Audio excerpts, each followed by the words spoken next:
মানিকগঞ্জ সদর উপজেলার নিখোঁজের একদিন পর শিয়াব ১৬ নামের এক কিশোরের ঝুলন্ত মরদেহ উদ্ধার করেছে পুলিশ।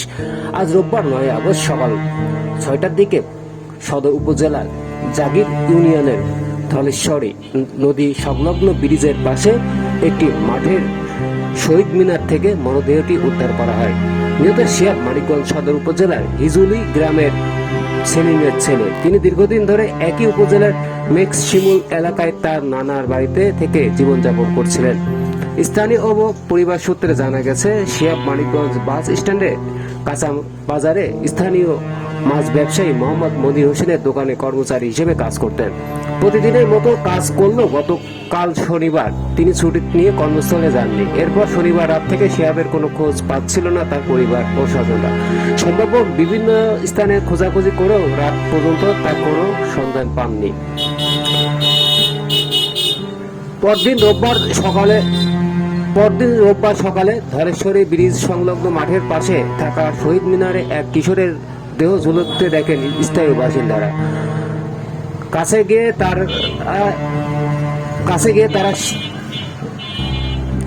গিয়ে তারা শিহাবের মরদেহটি শনাক্ত করেন এবং তাৎক্ষণিকভাবে বিষয়টি স্থানীয় জনপ্রতিনিধি ও পুলিশকে জানান। খবর পাওয়ার পর মানিকগঞ্জ সদর থানায় পুলিশের একটি প্রতিনিধি দল দ্রুত ঘটনাস্থলে পৌঁছায়। পুলিশ স্থানটি ঘিরে ফেলে তদন্ত শুরু করে এবং পরে ঝুলন্ত অবস্থায় মরদেহটি উদ্ধার করে ময়না তদন্তের জন্য মানিকগঞ্জ ২৫০ শয্যা বিশিষ্ট জেনারেল হাসপাতালে মর্গে পাঠায়। ঘটনার সত্যতা নিশ্চিত করে মানিকগঞ্জ সদর থানার ভারপ্রাপ্ত কর্মকর্তা ওসি মনির হোসেন বলেন, স্থানীয়দের মাধ্যমে খবর পেয়ে পুলিশ দ্রুত ঘটনাস্থলে গিয়ে মরদেহটি উদ্ধার করেছে।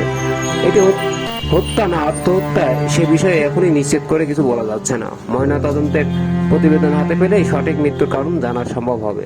তিনি আরও জানান, পুলিশ ঘটনাটির কারণ উদ্ঘাটনের ইতিমধ্যে তদন্ত শুরু করেছে এবং এই বিষয়ে আইনগত ব্যবস্থা গ্রহণ প্রক্রিয়াধীন রয়েছে বলে তিনি জানান। তাদের সংবাদ কুষ্টিয়া।